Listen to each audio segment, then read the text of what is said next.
Hey guys, real quick before we get into the video today, I just wanted to bring to your attention, I do have a TcgPlayer Store that I sell pretty frequently on here. If you guys come to my store, MatthewCodysCards, you'll see I have several cards up here for sale. Just reach out to me and let me know. If you guys are interested in anything like that, you can message me on YouTube and just say, hey, I'm interested in this card you have, and maybe we can work out a deal or something. I also have an eBay store where I do sell pretty frequently with like deck cores and play mats and football cards and stuff like that. So just reach out, guys. Please enjoy the video. Peace. Hey guys, welcome back to the channel. True Knight here. So I wanted to talk about price point that I'm seeing for crossover breakers coming out on the 6th, I think. Don't quote me. But I, like everybody else, I watched the early openings and saw the stuff we're going to see in it. And I'm looking at these deck core prices and everything, and like, I personally think, sorry, I'm switching out my AirPods so that I can hear my employees when they need me. I personally think that the price point here is way too high. I don't think that this is how much the deck cores will end up costing. From what I've seen, it's a lot easier to pull Malice, which I'm excited about because I am going to be testing out pure Malice first. I'll be planning on mixing in Ryzel with a bunch of decks and potentially doing a pure Ryzel deck, as well as mixing in Ryugi. Super excited to do that. Really hope that it does bode well with like Voiceless, maybe even Sword Soul, things of that nature. But just my thought perspective, guys, that I wanted to give you. I think that these cards are all way overpriced right now. And I think that people just need to chill out and let the dust settle like we have with sets in the past. Buying out these, like, these are all sold out right now.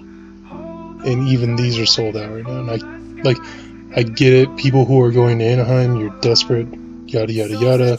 I myself am going to be doing like a case and a half probably at release, and then I might buy more later on. But I'm going to do a case and a half just to ensure that I get all three deck cores out of it. Because they're all three strong in their own ways, and I really want all three of them. So, however, I just think that you'd be smarter to actually go in on sealed product in this set than you would on singles. Specifically because if you think about it, the price of a case is between what, $700 and $800. Like, don't pay this. You can talk to your locals and they'll probably do it cheaper. And then you're gonna get a box for like $70 each, so you could get theoretically like a case and 3 boxes for $1,000 theoretically. That's more than enough in my opinion. You should pull everything you want, and then some QCRs, things of that nature. So, or are they collector rare? I can't remember if they're collector rare or QCR, but either way, I think for the $1,000 price point, rather than paying what they have here of $900 for 2 cores, you still haven't even bought this. So you're looking at like $950 for the deck cores, whereas if you pay $1,000, you get all the extra stuff you've pulled that you can plus off of, and the deck cores you want. So, in my opinion, guys, sit tight. Don't sit here and like, if you're going to Anaheim and this was your only outlet, and I mean you contacted these guys and they guaranteed it'll be to you before Anaheim, cool. I guess that's what it's worth to you. Like, of course, I'm loaning out whatever I pull to people who are going to Anaheim in Colorado because I support my local peeps. However, I'm not gonna be in a rush to buy anything, so you're certainly not gonna see me paying these price points. And then whatever I want to do for the channel, I'll just do on Omega until I get it in paper. And my plans, honestly, out the gate is to see what older strategies can compete against these strategies. So, you won't see me right out the gate playing Malice. Like, I'm probably gonna build the deck and then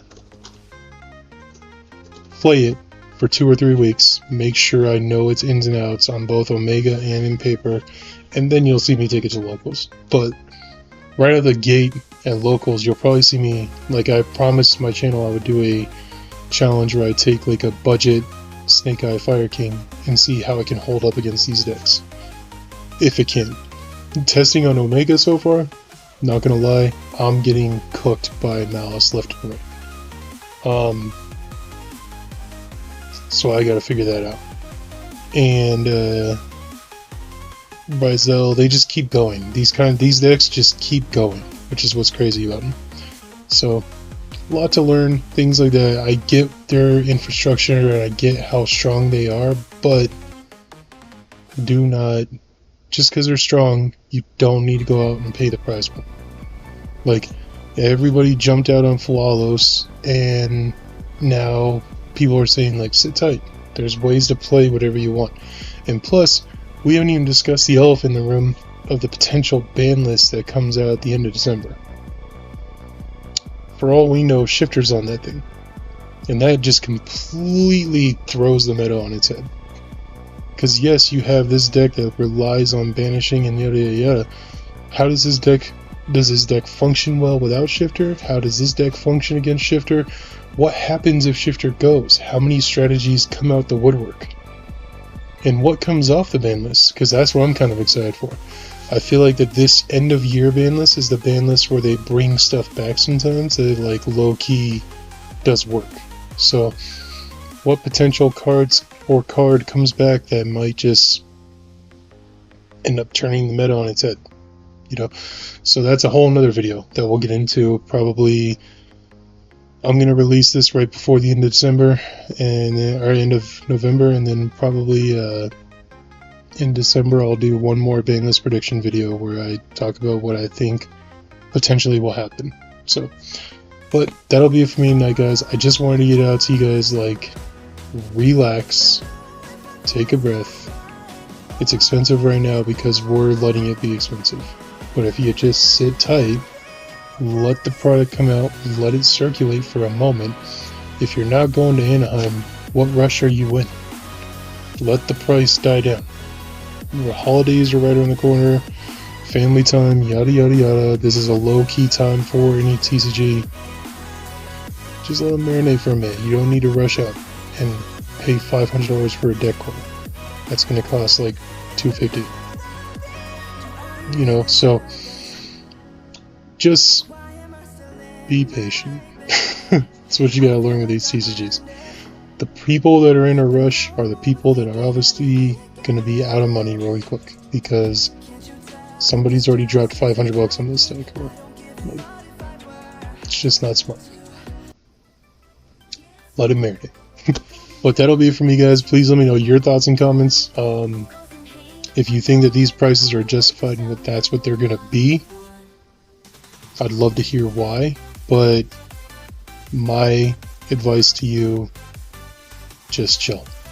Just chill. So that'll be it for me. Please like, comment, subscribe, be kind, be respectful, and I'll see you guys in the next one. Peace.